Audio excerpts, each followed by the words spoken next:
Sway, man, something like that. He says Colts, Saints, and Giants were bad ranked defenses. And I those know are the one three. thing about the Giants, though. The Giants' defensive line was something. It was something else. I don't know about that. They came alive. Yeah, their defensive line was one of the best we done seen. Yeah, and remember, there's always going to be an exception to the rule. There's going to be like 3 or 4 of these teams in the bottom 20 percentile that won Super Bowls. But most of these guys, you can look on here, top 7 ranks, first rank, second rank. Why Trey always piss me off with his comments? Damn, Trey. What Trey say? We love you, but I don't know. It's something about your comments that be. They said we was bottom tier the last 7 games of the season. Now think about this though. To me, it kind of aligned with what? Around the time that Dan Quinn started heating up for them interviews. Man, hey, he probably started getting calls like, hey, Dan, they talking about they might want to be interested in you. They might be interested in you. And now he's sitting up here playing the field and not playing the field that he supposed to be playing. That's why I think. I don't know about that, bro. The last 7 games, I wonder, we got to figure out when can they start contacting these coaches. I want to see that and see if that align. If them 2 things align, bro, I'm gonna be very upset. You calling sabotage? And I'm gonna be very upset, bro. I'm gonna tell you that right now. And no, Craig, we have not officially signed Mike Zimmer. That's why the Rex Ryan stuff is sort of heating up. Cause y'all, what if we sit up here and look this up, and that timeline is, lined up together? I mean, I don't know. It might be feasible. It might not. We'll have to figure that shit out. Bro, I'd be sick. So point being, man, there's not a lot of defenses that were in the bottom percentile that won. And the Dallas Cowboys, that he mentioned, were the 26th ranked defense going to the playoffs over the course of the last 7 games. So I ain't gonna lie, I ain't even gonna count the Giants one though, because I know what their defensive line was. Their defensive line was wreaking havoc on everybody. They came alive at the end of the season. Yeah, at the end of the season, then nobody want to play that D line. Nobody. Michael Strahan, also Human Euro. What's the other dude? They had a whole cast of dudes over there, and all of them was going crazy. Paul. Jason Pierre-Paul, them boys were going crazy. Was Michael Bennett on that team? I don't remember. Man, them boys had a full cast. I promise you. Their defensive line was going crazy that year. They was terrorizing quarterbacks. So I ain't even gonna say just they the inverse of us. They wasn't good throughout the year, but in the playoffs they turned up. We was the opposite.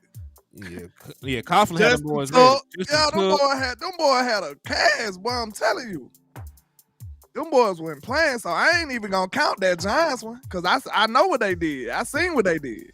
All right, and so who the other 2 teams were? The Giants were on there twice because they did it. No. So it's one team to me. The Saints, but they were a bottom tier scoring defense, but I think they led the league in turnovers. That's a one team. That's nope. That's one team to me. Then one team did it. Colts. Oh, the Colts and the Saints. Colts and the Saints, because the Saints were the scoring defenses. The Saints were like the number 1 turnover defense, and they carried that into the playoffs. So that matters though. So that even though they didn't grade out well or they went on top defense, they still was getting turnovers. They had in the playoffs. They had something they were good at still. Yeah. So I don't know if you count that one, but I give y'all them two teams. 2 teams. Yeah, in the bottom tier, like that being some okay defenses that were exceptional. Like the 12th ranked defense can win, but you're not too off from being in the top 10, right? You know what I mean? Like mostly top 10 defenses win. Middle of the pack defense can get it done. You just can't be a bad defense. Yeah, that D line for the Giants won them Super Bowls. Eli came up with some clutch moments at the end though, but I'm telling you, them boys were terrorizing stuff. What's up with you, Michael McQuay? Thank you for tapping in. And hey, man, we is 173 deep in the liquor store and in the trap. So I need us to have at least 173 likes on all platforms. I need On 100. both channels. Yeah, I need 100. Both I need 173 likes in the trap. I need Slide over there. 173. Slide to the left. Slide to the right. Hey, You know what I'm saying? I need 173 likes in the liquor store. I need us to run it up, man. Let's run it up. Let's do it. Indeed, man. So let's see, man. I think I got some more stuff on the itinerary. I do believe my boy Rico said hit that like button for the boys here in Landlord Cowboy Nation. Salute, salute, salute. Absolutely. Hey, so this shit scared me because this is an article by Ari Mifab, some dude that be covering the sports. Like he's reputable. Ultimately, there is no clear indication the Cowboys have made a seismic shift in the draft first philosophy by which they've long constructed their roster. As last March showed, the mindset does allow space for veteran acquisitions such as cornerback Stephon Gilmore and wide receiver Brandon Cooks via trade. Anyone hanging on to Jerry Jones all in, they put the commas around it, all in comments may consider loosening that grip. So they're trying to say that all in, it was some bullshit. They don't expect like that. They don't expect the Dallas Cowboys to actually do the things that they claimed that they was going to do. And when you think about it and you use the context clues, they probably right. What did they say about the running back position? Did they not say conservative approach? Conservative approach at running back. No. Cost conservative Approach at the running back position, right? That's like what I'm preaching this year, to what I'm preaching in 2024, when I said we need more in 2024, the vibes I'm on, that's like, I'm allergic to that statement. Like, I absolutely hate that statement. I just said on Twitter, bro, give me Chris Jones, and I don't want to hear about no money, bro. If he don't re-sign the KC, bro, I don't care about no money. Like, don't bring up no money. Go get you some football players, bro. We know the cap is fake. You can manipulate it however you wanted to. Go get us some players, man. Man, listen, how you gonna go cheap at a position that's already cheap? Because the running back market has already been suppressed as much as you can suppress it. You have already made it to where these other top running back have to restructure their deals to keep their jobs. Like you don't splurge on another position. Which they won't. Yeah, right. Like linebacker is not a super high position either. The highest paid linebacker only makes $20 million a year. So it's not really a super expensive position in any way. Safeties do not make a bunch of money in regards to their own market. So pretty much you can go out there and sign what you want. Defensive tackles that don't get sacks do not get a bunch of money. So why are we talking about being cost efficient where the positions of need for the Dallas Cowboys to be a more competitive team or not even costly? I don't want to hear about no damn money here. Hear me out, man. Let me finish, because the Dallas Cowboys got y'all out here saying stupid shit. They got these folks out here saying stupid shit. They up here talking about, and I seen the boy Marcus Mosher. He said the Dallas Cowboys are on the hook for $6 million in dead money for Ezekiel Elliott, so they can't go in at the running back position. And I responded. I said, nigga, they can clear $60 million in cap space. And we here talking about $6 million for a running back. And that's why I be saying there are certain people out there as reporters who are mouthpieces for the Dallas Cowboys front office. Marcus Mosher is one of them. David Moore is one of them. I'm going to put a name on it. Just so y'all know. Just so you know, when you see these drop these little bullshit articles about this and that, they are speaking for the front office, because they get bird fed this little bit of information. They can call themselves insiders, and they can keep a good relationship for the Dallas Cowboys. And they can continue to get bird fed a little bit of information that make their careers. But we already know, even the damn Dallas Cowboys radio has called David Moore out about being a mouthpiece for the front office. Like 105.3 The Fan has called them out about being mouthpieces for the Dallas Cowboys front office. So when they report things like that, when they say, hey, the Dallas Cowboys are probably going to go cost efficient, when the Dallas Cowboys say, hey, man, you can throttle back on the all-in stuff, they probably going to do this. Matter of fact, they were some of the people that talked about Dan Quinn coming back if he didn't get a job.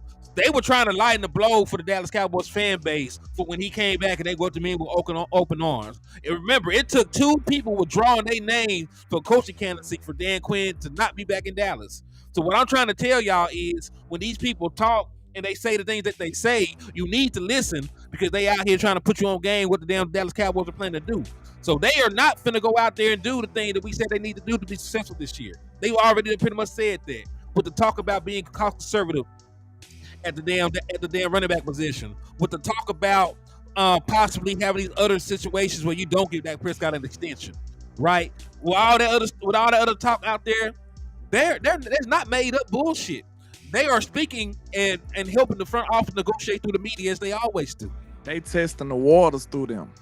You know what I'm saying? They trying to see what the reaction gonna be.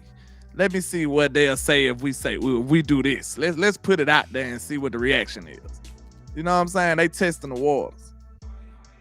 Exactly. He owns the media, using them to spit out their narratives. That's exactly what it is. Because when you've been in the game as long as Jerry Jones and Stephen Jones has, and you got the kind of pull and the kind of power that they have, y'all can talk to these dudes. Y'all can get in good with these media people. You can make friends with them. You can help them along in their careers. And when you need to get some information out, all you got to do is come to them and tell them, hey, report this. That's why y'all gotta love your content creators. Because some of us. I can't speak for everybody. Because we ain't paid by them boys. You think I'd be up here saying the stuff I say? Mm-mm. I'm not getting paid by them boys. I get paid by y'all. You know what I'm saying? So I don't have to hold my tongue. I'm gonna tell you the truth. He ain't gonna tell you the truth. The people that we associate with, we gonna tell you the truth. Whether you like it or not, we gonna keep it real with you, man. So that's why we appreciate y'all helping us grow this platform so we can have the freedom to speak the way we speak. We'll have to go sell out to be on that other side. And I would never do that. I put this mic down before I do that. My boy said, in my opinion, if they started to go all in, they should have gotten Henry ahead of playoffs. I bet he would have ran like he just came in the league at his best seasons. DC for life, get him that far, I'm pretty sure. He said, holding on to cap money will never make sense to me because Jerry and Steven can't even touch that money, so why not just spend it? And remember, there is also a certain amount of money that each team has to spend regardless of what they do, because you can't continue to roll money into the next fiscal season. So there's a set number of cap that you have to spend any damn way. So being extra frivolous with cap space does not help the Dallas Cowboys any goddamn way. Right, because you're gonna lose most of it any damn way when it rolls over. So my point being is, why are we trying to be so cheap? What are you trying to save up for? Why do you care about the 2030 cap? Why do you care, about any of this stuff? I just said I don't give a damn about 2028, man. Not at all. He said, B. Fatty said, when Mahomes was born, the doctor told his parents, congratulations. This is a legend. Hey, that's hard. That's right. Shout out to B. Fatty, man. Hey, Patrick Mahomes is the best quarterback of this generation. Can we stop comparing any quarterback to Patrick Mahomes? Leave Josh Allen as where he at. He ain't Patty. Leave Joe Burrow where he at. He ain't Patty. Leave Lamar Jackson where he at. He ain't Patty. It is what it is. Like, they are not on the level of Patrick Mahomes, and that's okay. You can still win with them. Yeah, I agree. Like, I told you, Pat Mahomes did me kind of like Brady did me. Because I look at Brady like, Brady ain't just the most physically imposing or physically gifted quarterback. So it's like, he great, but is it the system? Is it this or that? Is it this or that? But it's like, nah, that man is great, bro. He keep doing it. After he keep doing it, what you gonna say? Like, then he move and go to another team and do it. It's just like, bro, he the go, bro. Like, you just, after they keep beating your head in, you'll be delusional to keep denying it. And that's what we see from Pat time and time again. I had to give my homeboy his props, bro. He started rocking with Pat before he started, like, the first year he started. The first year he started, he was rocking with Pat. And that before he did anything, though. So I give him a little credit. You know what I'm saying? Mm-hmm. This is when Pat first got there. And if you think about it, man, this dude ain't did nothing but great stuff. the three championships that he won them in all different three ways. He won the first one. The offense was the catalyst, really, with Tyreek Hill and them. Everybody was talking about how dynamic their offense was. That offense pretty much did it, throughout the way. I know the defense stood up in the playoffs and stuff, but I give that offensive a touch. I mean, I say the offense kind of led them that year. The second year, this man did it with no receivers for real, bro. This man had no receivers. He did it without Tyreek Hill. So if we said, okay, it's Tyreek Hill, that's why they doing it. It's Tyreek Hill and Kelsey. They got all these weapons. That's why Pat Mahomes like that. No, they took Tyreek Hill, and this man went the next year and won a Super Bowl, y'all. The very next year? That's crazy. That is crazy. Then they took the stuff they got from Tyreek Hill and boosted up this defense. That's why they got 2 first-round corners and stuff. So that's the second way. The first way, he had all the receivers and the weapons. The second way, he had no receivers and no weapons and still won. Then now, he go and do this on the road, y'all? Yeah. Man, listen here, man. It ain't no denying this boy greatness. The boy is great. Let's just give him his respect, nod our heads, tip our hat, and just hope we can get somebody that's anywhere close to that. So that's all. I just made my case. I seen this boy do it in 3 different ways. The first narrative, they said he couldn't do it on the road. This boy went and won the Super Bowl on the road. Yep. And listen, man, Patrick Mahomes has won in every way, but that is another conversation to have. Do you think Patrick Mahomes will be successful in Dallas had he been drafted to the Dallas Cowboys? With Jason Garrett, it would have been a tall task. Look, the situation helps, of course. With Jason Garrett as his guy, and Kellen Moore as his play caller, and Jerry Jones and these cheap motherfuckers as I don't know though. Pat and Zeke might have won that bit though.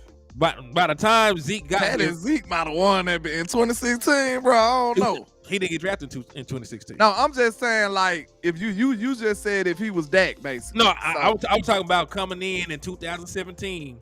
Oh, okay. To this team, because you got to remember 2017, he didn't start, so I can't even tell you how good he would have been his rookie year. And then in 2017, that when Zeke was suspended for half the goddamn season. You said you disagree with what? No weapons? Shit, last year who he had that wide receiver? He had Kelsey. But his receiving core was in shambles last year. They had Juju. TikTok master. Is that a B receiver or what? What he do this year? He played for the Patriots with your boy, so he didn't do shit. Don't be like that. But I'm just saying, is he a A or a B receiver? He'll be a receiver. He did it with most, and a B might be being generous. It's being generous, but he would have had 1,000 yards had he not missed the game. When I said no, I didn't say no weapons. I said no receivers. I meant to say no receivers if I said no weapons, because he still got the greatest. He got probably the greatest tight end in football over there still, but he had no receivers, bro. He had a team of B receivers. They went receiver by committee, so that's what I was meaning. So hey, it is what it is. I feel like he did. I just made my case for why I can't say nothing about the man no more. I mean, nobody is ever going to disregard Patrick Mahomes as being that dude no more. You know what I mean? Because he won with wide receiver by committee, and that we know from experience that shit is damn near impossible. I don't think you could debate it. Yeah, he said some B's and some C's along with Travis Kelce. So yeah, like he didn't have a great receiving core at all. And he still won the Super Bowl. He didn't go far. He won the Super Bowl. You see what I'm saying? Like, he won that much. And this is the year that he just got rid of Tyreek Hill. He just got rid of the best receiver in football down there. And he go back the next year and win the Super Bowl? No, I need you to clean that up. He got rid of Tyreek Hill and won back-to-back championships. That's a cold boy, though. That boy cold. That boy cold. Listen, bro, we got rid of Amari. We was in shambles. Just imagine losing Tyreek Hill. Everybody predicted Pat was gonna drop off a cliff after that. Not saying that he was gonna be trash, but we were like, he ain't gonna be the same. And them boys wasn't the same, but they still won the way they won.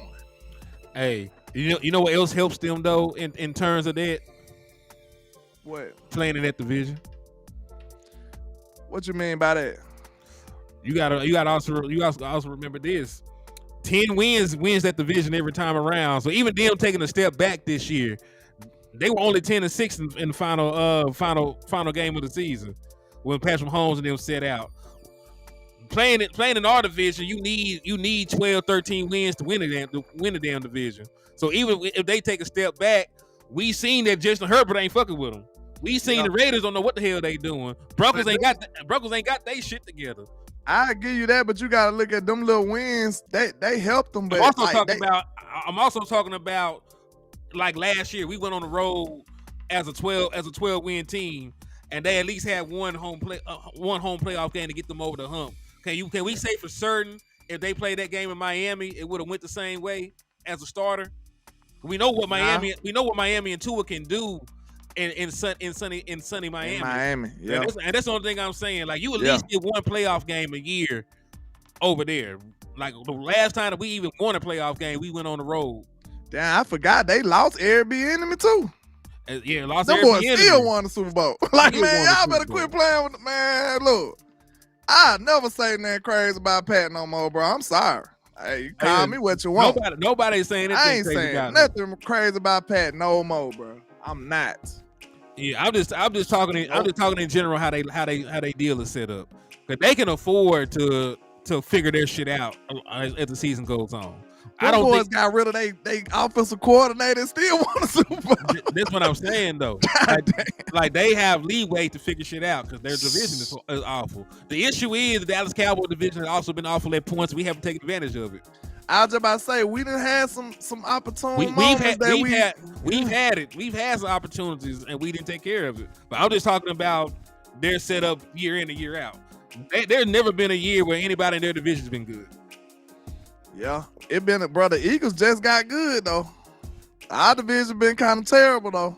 I ain't gonna say all that. We had the best division in 2016. I'm talking about like, but we count all of them as dubs though. Like even though they might not be the worst team, we counted them as dubs on the schedule, bro. Like let's be real. We count that was what 6 wins a year. We count them. Just because we count them as dubs don't mean they're not quality teams. Washington been the worst. Washington is probably the only team, and even in 2016 they had a winning record. Since we had Dak, the Giants been the worst. Have they? They've been terrible. They made the playoffs 2 times since Dak Prescott's been here. You know that was fraudulent. Not in his rookie year. Last year, I'm talking about. So the year before, maybe.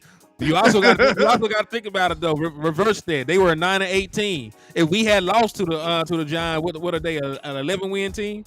True. Like the difference between them being a good team and was being us. A bad team. Okay, yeah. See, look, I don't argue for no reason. If you give me a good point, I'm gonna be like, okay, yeah, you're right about that. Jared Hyde said, "What's y'all boys' cash apps?" My it's cash right app at the bottom of the screen right here. Yeah, mine is $Henny the Moore. His is $Landlord723.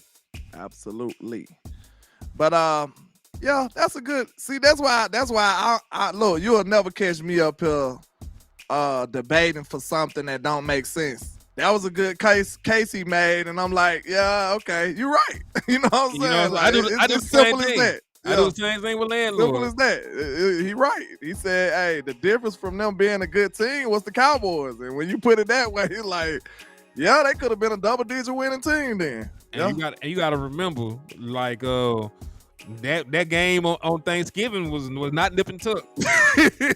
Nah, it wasn't though. It wasn't.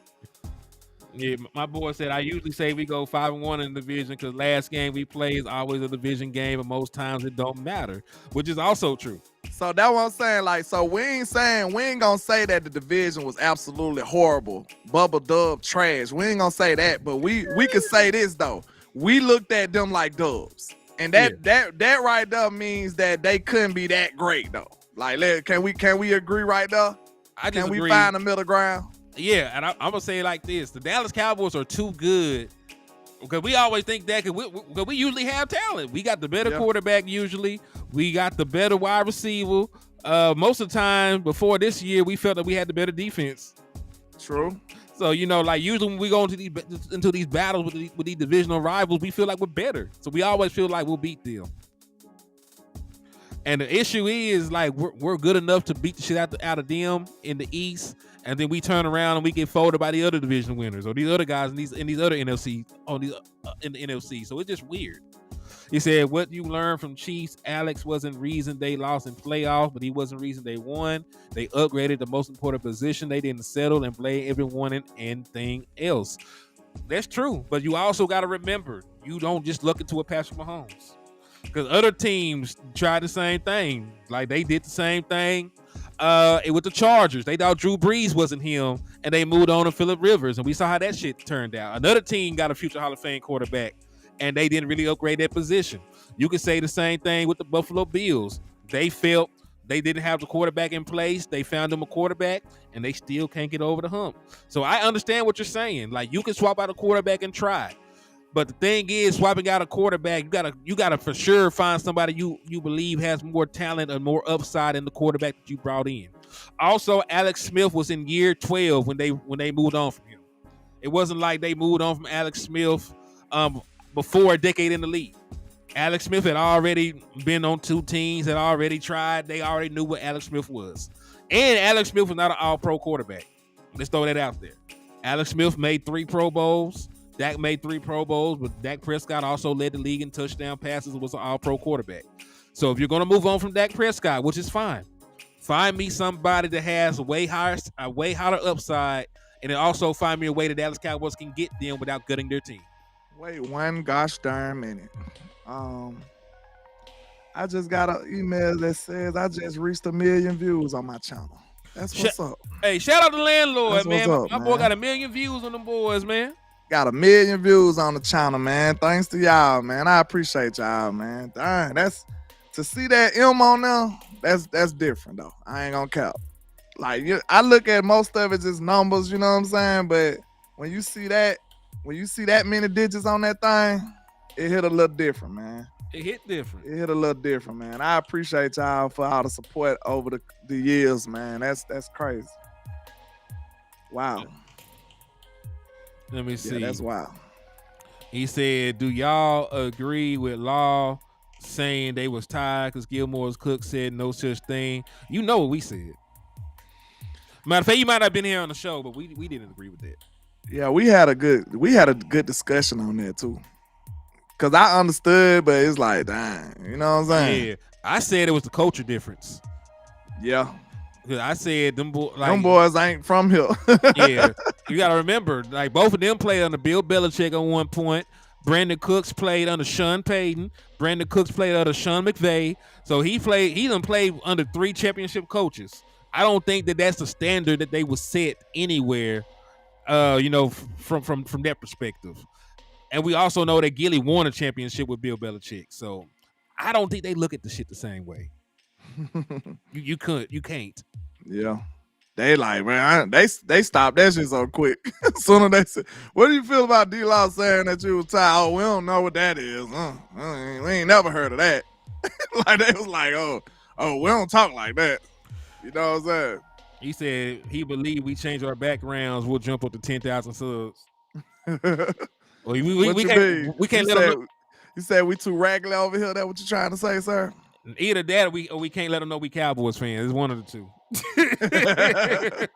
Like they gonna hate us out the moment they see the background. Yeah. Well, mysterious hat. Just wear a plain hat. Man, ain't no telling, dog. Ain't no telling. He said the Chiefs should be only team to complain about being burnt out. I mean, listen, they done been the 4 Super Bowls in 5 years. They play more football than everybody, and you talking about you tired. But I understood though. But it's still you shouldn't say it. Like let's say I think it was true from D-Law case, because I had to really think about it. If anybody should be tired, probably D-Law, because he the one that play in play out. But you shouldn't tell nobody that though. Keep it on the low. Tell your coaches that. Hey, y'all working me. Hey, y'all. Hey. You know what I'm saying? If you go look at the film, you see what he mean. Like, bro, y'all stressing me out. We ain't got nobody else helping. Exactly. So if that's the case, tell that to your coaches, D-Law. Don't tell that to us. Because that No, sound crazy. Don't tell it to Stephen A. Smith. Yeah, especially. That's the last person on earth you should have said that to. Man, facts on top of facts, dog. He said, And then, man, by the way, that's the last person on earth Michael should have had on his show too, man. Let's just go on and keep it real. yeah. Michael shouldn't have had that dude on his show, man. And he up there talking crazy about your teammate. Now look, bro, we ain't got. I don't got no problem with no podcast. Cause soon as I say something about a podcast, they're gonna like landlord, hey, cause he do podcasts.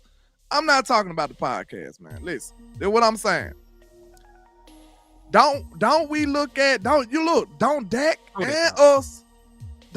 and us look at the media like a distraction, right? Athletes cut off their Twitters and stuff like that because they know it's all bull and they talking crazy to him. We know Dak can't respond because he's the Cowboys quarterback. If he say anything, it's everywhere. So why would you go and hold his hand and be a part of that? You see what I'm saying? You can talk about anything you want to talk about, but you brought him over there and now you a part of that. So now your podcast is a part of the distraction that Dak be trying to dodge. I'm not talking about his podcast in general, but I'm just saying somebody got to say this shit, bro. Like I ain't afraid, bro. I don't walk in fear. I am who I am. Some people gonna agree, some people gonna disagree. But I'm just saying this: if we look at the media like a problem, how could we not say it's a problem when our own teammates, it got people on here that's being very critical of our quarterback? I don't see how you can't. I'm just saying, man. I ain't gonna like landlord for this. Shout out to El Professor in the building, man. I ain't seen you in a minute, my guy. What's happening? But look, they gonna try to assassinate landlord for this. But hey, if I get taken out, I went down for the right cause. I went down for what I believed in. Know what I'm saying? I'll be a martyr in that regard because I feel like it gotta be said. You being a part of the distraction of the media, or the circus of the media, with putting Stephen A. Smith on your podcast and then he talk crazy about your quarterback. Hey, can I interject real quick? I'm sorry, bro. First and foremost, shout out to El Professor for the $15 cash app. Thank you for the love, shout out brother. To him, man. And I agree with you, man, because listen, I know you said a couple things to protect Dak Prescott on there, but you should not have set him up to take those shots. Shout out to El Professor on my side too, man. We appreciate you, man. Always coming through for you, boy. He a real one, man. Salute to El Professor. Appreciate you.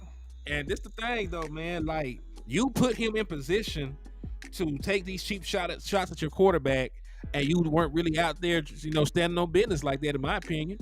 You know what I'm saying? Like, I would have had to talk. He should have shut that shit down ASAP. Hey, I would have had to talk. As soon as he got to talking crazy, boy, we would have had an argument. We would have really went viral. Yeah, we would. If you want to do that, we finna really go viral. You ain't finna talk about my quarterback like that. Yeah, we had to have some real. Talking about something. Oh, he ain't real. We know Dak Prescott ain't like that. Boy, please, we would have told that office up. Yeah, man, that's the thing. So though, now it makes you, man. I don't care. Yeah, now it makes you question: are you chasing views and viral moments, or are you really down for this team, bro? And this is the thing that I'm gonna be the one that said, let everybody be mad at landlord. I don't care because I love this team enough. I love this team enough, bro, because I wanted to do well, and that ain't the way that's gonna get us done, bro. This the thing though, man, because there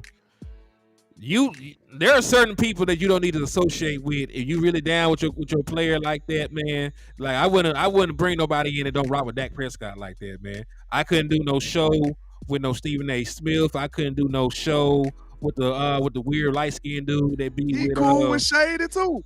Yeah, I wouldn't do no show with Shady.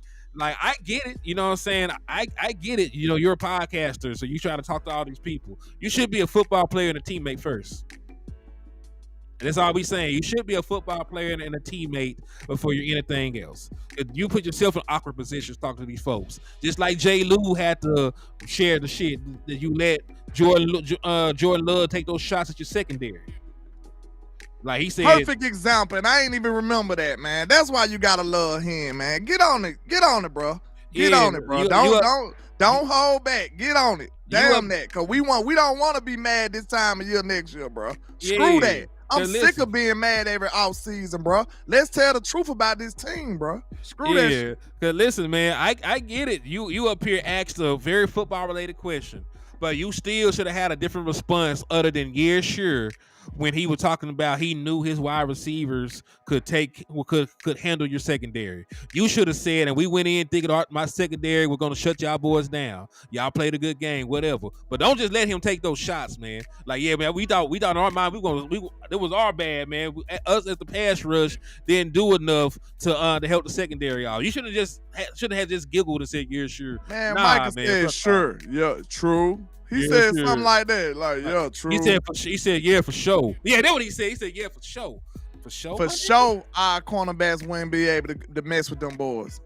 The no-name ass wide receivers they had, like, man, you should have took some shots too. Yeah, I didn't know none of them niggas. Jordan Lewis said, for sure. What he said? Jordan Lewis retweeted that shit and said, for sure, with a question mark? Like, said, really? Yeah, for sure, with the question mark. Like, he said, I would have said, man, we didn't know none of them niggas, man. We just knew we would have shut them boys down, man. Like, they surprised me. You know, I would have took some shots. You know what I'm saying? I would have took some shots. Then you just like no offense. You know, people always say no offense. They say something. Then they offend your ass. Yeah. Like, I'm not trying to say nothing, but y'all had a DB playing linebacker. Like, yeah, he would have fucked you up too if he got a hit on you. Like, you know, you really lucky that he ain't get a chance to get off like that, man. Like, man, I would have said something crazy. I ain't just finna sit here and take these polite ass chip shots at my teammate. He ain't doing it the right way. He had Jordan Love on there too. He the big op. He just smacked you around. So you having a conversation. So what was your mindset when y'all beat the shit out of us? Well, you know what I'm saying? Like, when y'all was dropping 38 on us and shit, like, when y'all was scoring touchdowns on almost every drive, like, what was your mindset? Like, that's what you want to talk about? Yeah, when you out here made me look bad, you know, what were you thinking about in your mind, man? Like, when I was getting completely shut down, as a player, as lead on this team, I was out there looking crazy. What were you thinking about? Get out of here, because it's pissing me out too much, bro. I'm a bit saying some unforgivable things after a while. So, hey, we might have to go and wrap this up. Man, they pissing me out too much, bro. It's good to get canceled sometimes, bro. Like, we'll come back. Y'all still gonna love us if we get canceled, right? If we get canceled, are y'all still gonna come on here? What kind of conversation is that? Jordan Love, when you was just, you know what I'm saying, when I didn't get close to you. Look, that boy ACL said, well, look, ACL had a ball on the phone now. You ain't even say it on the line. What I said? I'm gonna call you out. That boy had a ball on the phone. That boy said, man, in that interview is the closest Michael Parsons got to Jordan Love in that guy. That's the closest he got to him. That was the closest that Michael Parsons got to Jordan Love the entire time. He didn't lay a finger on that man. And then now you up here having a discussion about how they whooped y'all tail, man. Where's your... And I thought he learned last year, Hen. You remember he said, oh, now it's personal? Man, Debo and them said, boy, it's been... Man, we got to get some more dog in us, bro. We gotta change this culture, bro. Listen, man, that friendly said, nigga, it's been smoke. What is you talking about? Man, listen, man. Hear me out. That fake kumbaya shit they be doing, that shit is fake. Them niggas don't like y'all like that, bro. Y'all on TV all the time. All y'all getting money. They're being talked about without putting in half the work, half the time. Then these other players that been grinding and bleeding for it, they don't like y'all like that. Some of them think they better than you, Michael. They know they better than you. Some of them folks think they better than you. You know what I'm saying? And they don't really like that. They don't like that. Jordan Love, them don't like the fact that all you hear about is the Dallas Cowboys and Dak Prescott and them. Like, they want to have that acclaim and shit. They don't view you like that. They didn't even vote you in. Man, yeah, the players didn't even vote you in, dog. They didn't even vote for you. The players didn't vote for you as an All-Pro, man. They up here, they got. Listen, they got hate in their heart for you, man. They just don't speak on it. They see you, Micah. They say, "What's up, man? We love you, we respect you." And then when it comes down to actually show you some love and do all this other stuff, man, like they ain't rocking with you like that. And I already know what they gonna say. Oh, them broke podcasters and they this and that. Bro, we don't care nothing about the money that we talking about. We talking about this team and what's gonna make you successful. Quit being so friendly with these dudes, man. If they don't got a star on their helmet, bro, and I know you got friends you grew up with, you might have played with, do all that in another time. Bro, when you on that field and that gridiron, bro, it's a war. It's a war. And you gotta wear that mentality day in and day out, bro. You can't, look, even the greats can't turn it on and off. That's why you think the greatest players be psychotic, bro? The greatest players be crazy. They be always crazy. They don't be just crazy on the field. Them boys be crazy all the time. Like Tom Brady, they probably hate Tom Brady. He's probably a psychotic person. Like he is. That's why they call him Psycho Tom. Kobe was a psycho person for basketball. It takes greatness to be like that, bro. Then nobody like Michael Jordan. Not even his teammates. Nobody want to play with him. This man crazy. I can't do nothing but play basketball around him. Like, who like that? Like, bro, you gotta be crazy about this, man. This is different. If you want to be great, one of the greatest of the great, you gotta be crazy about this, bro. Man. Like, yeah, Lawrence Taylor, LT, them boys was crazy about their sport. They was crazy about their craft. Also, shout out to El Professor for the $2 super on your end. He said him and China got bail money just in case. All right, man. That's what I'm talking about, bro. Because we might need it, bro. We might need it. We gonna need it. But that's the thing, too, though, man. Like, the Dallas Cowboys, they got to get their shit together. They talked about changing the culture, but they got to understand some of the things that are fueling the same culture that's leading to these losing, man. You got to understand, like, some of these little friendly shit that y'all doing is leading to the culture being the way that it is, man. Like, when you on that field, it's you and everybody else in a Cowboys uniform. Like, you can't be doing all this friendly jersey swapping shit with these dudes, man. I called that out early. I ain't care. I was pissed. Hey, when you get mad landlord, hey, good luck to you, cause you know, I forget I'm a podcaster at times. I forget I'm doing this. We gonna get canceled. Look, what that boy Kanye said, I'm on TV talking like it's just you and me, cause that's who I turned into, like that type of mentality when I get mad, bro. Cause listen, it's no reason to be suppressing this stuff, bro. We gotta have these tough conversations if we want to really change this culture. Or do we want to just sit up and just say, okay, we good enough? Do we really want change? Do we really want 6? Or are we just talking like we want change and we want 6? It's a difference. Are we willing to do the things that we need to do to change this culture? Or are we just talking like it? See, where I'm from, you can talk all day, but you got to show us something. Actions speak louder than words, bro. You can say whatever you want to say. And what we've been hearing all these years, nothing but talk from our Cowboys. Yep. You got to show us some actions, bro. Call that lip service. Let me chill out, man. I mean, y'all got it, man. And listen, that's why I say it starts at the top too, because when all your front office doesn't talk and they don't actually make moves, what else are the players going to do? Right? What are the players going to act like? You breed an environment where just okay is good enough, right? If you're just okay at your job, you can be a superstar in Dallas, and that's not really the case everywhere else. Nowhere else. Remember, we're talking about talent fallacy. That we up here hyping every player that we get. And listen, part of us as fans, right? Because we be trying to be content creators. We're fans too at the end of the day. Some of the things that they do make us feel good in the time until we see that shit is fugazi. Right, cause we still got folks talk about the Morgan Overshown. Ain't played a lick of football. 3rd round pick out of Texas. Like he's going to be a future All Pro with the Dallas Cowboys and be the new great linebacker. Like we talk about Overshown like he's Ken Norton. Man, I ain't played a down. Ain't played ain't a made down. a tackle. Ain't played a down. Ain't made a tackle.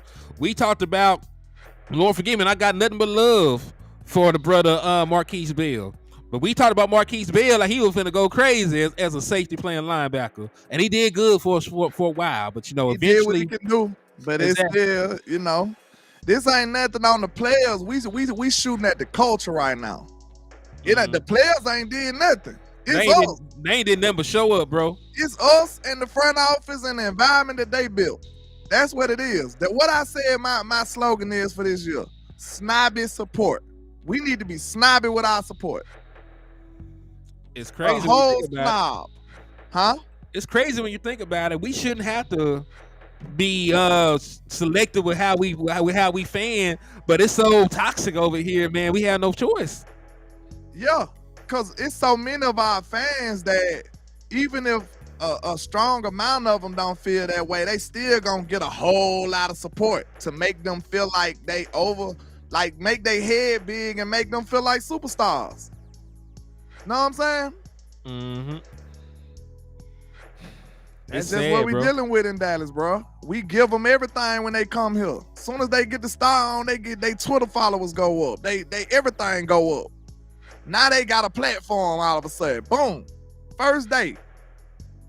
I mean, think about it. No shot to Jonathan Hankins, but this is a perfect example of what he said. He said his podcast wasn't doing nothing when he was a Raider. Now he said that, I heard him. I swear. He said his podcast wasn't doing nothing when he was a Raider. He said when he became a Cowboy, his shit been lit. So that's just who we are. It's who we are. You're the most popular franchise and most talked about franchise. You're gonna get views from the people that love you, views from the people that despise you and want to see you fail. So like you're gonna get views regardless. You're gonna get people coming onto your stream just to troll you. Just like we get people to come to this stream just to troll us. People behind fake pages, and you still get interactions. Like you still get paid for that shit. So of course, all attention on social media is good attention most of the time because the algorithm can't tell the difference. So you're gonna bubble, you're gonna boom, you're gonna grow, and that's the thing with the Dallas Cowboys.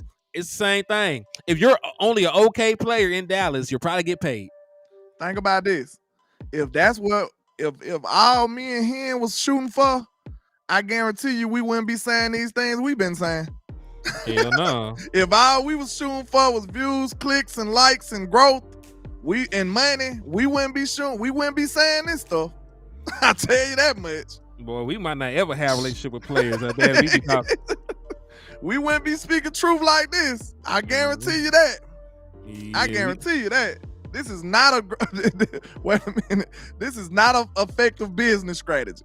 We willing to sacrifice it all for this team, bro. We want to see this team win. So it's gonna be stuff that we gonna have to say. It is what it is. Facts. And listen, for everybody that is arguing with DeQuincy in the chat box, you are fighting a losing battle. God himself could descend from heaven and tell you that Dak Prescott is not the problem in Dallas, and he is still going to argue with the Lord. Do not argue with DeQuincy. He is stuck in his ways. He is not going to listen to you. Don't argue. I do respect that, Willie T. I respect the fact that his podcast is about the team. I'm not really shooting at his podcast. I'm just showing you how much support we get. You know what I'm saying? How much support Cowboy players get instantly. I was just making the case that he just showed you the biggest, the shift that he had. When he was on one team, they weren't talking about that. When he got to this team, his numbers went through the roof. Support went up and through the roof. So yeah, I love the fact that he only talk about the Cowboys. Honestly, that's what I wish Michael would do. If we want to be real, I wish he only talked about the Cowboys. And that would be a much more peaceful podcast. I'm also glad Dak don't come onto his podcast. Oh, he said Dak ain't coming. I think he said that, didn't he? He said it. Yes. He said Dak said I'm not coming. Yeah, Dak said he ain't gonna do it. He love you. He ain't gonna do it though. There are certain things, and he already be up for scrutiny and shit. So I understand why Dak Prescott be super low key. Because regardless of what you say, just like the Stephen A. Smith shit, because he was being a fucking hypocrite. He said he wanted Dak Prescott to show some emotion. But when Dak Prescott got up on the podium after the 49ers lost and dragged the referee, they crucified that man. Joe Trent said, I don't see refs on Michael podcast. Yeah, go get some refs on there then. Man. Yeah, go interview a couple of refs, man. Ask him, why ain't you calling holding on me, man? You already asked somebody why they whooped your tail so bad. Ask them why you can't get a holding call, goddamn. Yeah, you might as well. He said, I hate to say this, but I enjoyed Michael's podcast with Love on there. I thought it was pretty cool. I mean, it's probably good content. It's good content, but we talking about what it would do for the team. That's all we concerned about. You know what I'm saying? I wish him well. I think it's entertaining too. But I'm thinking about the effects that it'll have on the team, Cowboy by nature. Matter of fact, G-Ball, you're right. He used his platform to take shots at the referee every chance he gets. So of course, why the hell would they start calling shit for him now? You already threw him under the bus 30 times. So they might as well double down on your ass. Like, all right, you wasn't getting no home calls. I'm gonna make sure you ain't gonna get no home calls now, boy. I wouldn't dare give you a one now. You talking about every ref on a big platform? And they're a union too. Like the refs are unionized. People don't think about that shit. Like they can get together and say fuck Michael Parsons if they want to. Yeah, straight up they did. That's exactly what happened. Mm-hmm. He said, I guarantee you the first ref that goes to Parsons podcast, he's throwing a flag on Parsons. I would be ready too. I would walk on that man platform and pull a flag out instantly. Well, before I enter the room, let me go and throw this flag for you, Michael. Hey, they start this podcast off too late. Delay a game. Throw that mug up. We supposed to start at 12 or 12 on 2. We'll throw the flag, Michael. Yeah, I'm definitely on the side of Michael keeping his podcast.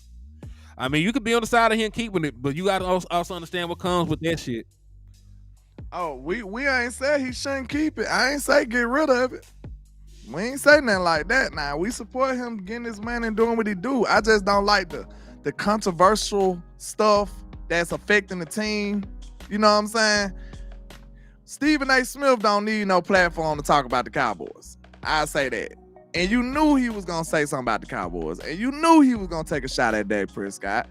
That wouldn't be nobody I bring on my show. Mm-hmm. That's all we're saying. Be selective about who you bring on your show. You're going to have a podcast. You know what I'm saying? I wouldn't bring. If he did, we would have went viral. We would have tore the internet up if he would have said something about that. That's how I would have played it. Yeah, real talk. We would have tore the internet up. You want to be a podcaster, Michael? Let me show you how to do that thing. You should have brought Stephen A. on there. If he would have said something crazy about Dak, you should have turned all the way up. Your stuff would have went through the roof. Real talk. It's already doing well, but I promise you, it would have been doing better. They would have been like, man, you sing out. Everybody would have been talking about that. Man, you be out here just like Shannon Sharp. You should be doing numbers. Yep, straight up. He should have went left when he said something about that. And that's your teammate. I would have loved to see that. It said, if you only care about views and likes, bring on Stephen A. See, I'm trying not to make that case, but I just said it makes you question. It said podcast Parsons just like his owner. Well, Jerry Jones got his own radio show, don't he? Jerry Jones be on everybody's radio show. He do what he want to do. We fuck around and get Jerry Jones on this radio show, on this podcast. He might do it. Jerry might do it. Jerry might do it. Well, that old landlord and HTM, man, you know. Now, I West Coast. He probably know West Coast. at this point, he probably know West Coast. Where's West Coast like that? But yeah, man. I'm probably finna get up out of this thing. I've been on here for 3 hours straight. 2 for me, so we gotta get the hell out. Yeah, I've been on here for 3 hours straight. I hope y'all enjoyed the content. I probably pissed somebody off, I'm sure. And you know how it go. All right, real quick. Shout out to Numbhead Neil for the $5 super. He said unnecessary bullshit, 15-minute penalty. Shout out to Numbhead Neil out the gate, man. At the buzzer.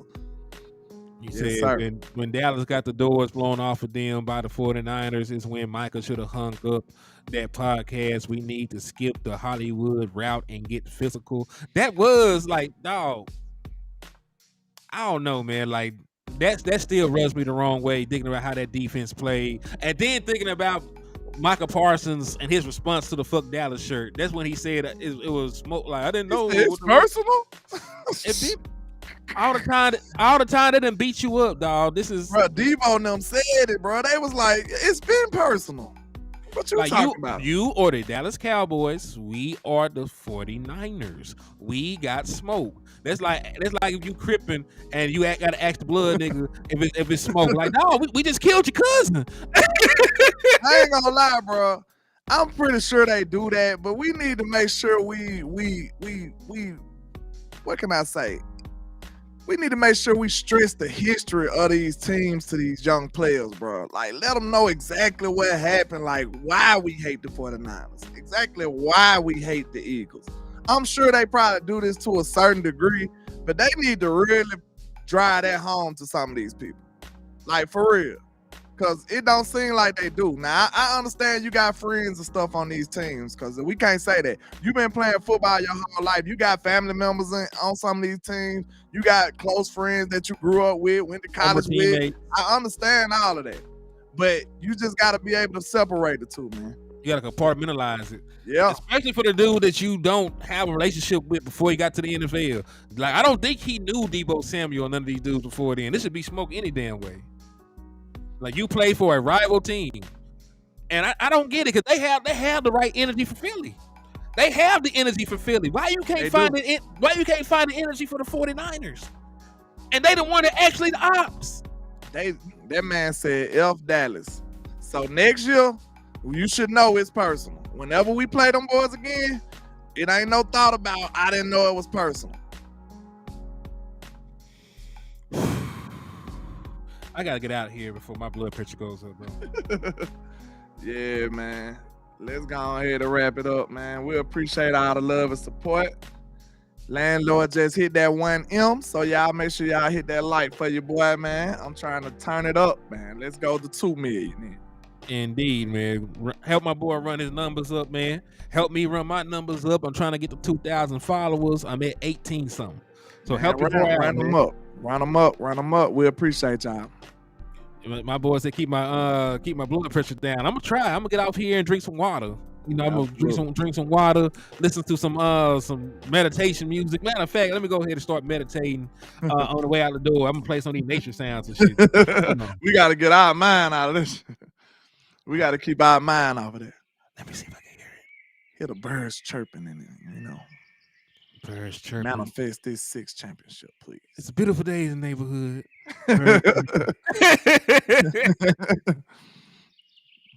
Jesus the snowman. Jesus like to drink. Hey, I remember when that song first came out, man. R.I.P. to my mama, bro. She had me weak. I was playing that song around now. She was like, what they say? Jesus like smoke. I was like, nah, mama, nah. My mama said, what that song say? Jesus like to drink, Jesus like to smoke. I'm like, nah, mama, they're not Jesus. GZ. My mama finna go out, boy. Like, what the hell you listening to? He heard that all the way, bro. I'm like, nah, mama, not Jesus. Nah. Oh, Lord. But yeah, man, y'all make sure y'all hit that like and share for the squad. It will not charge a card. I appreciate all the love and support.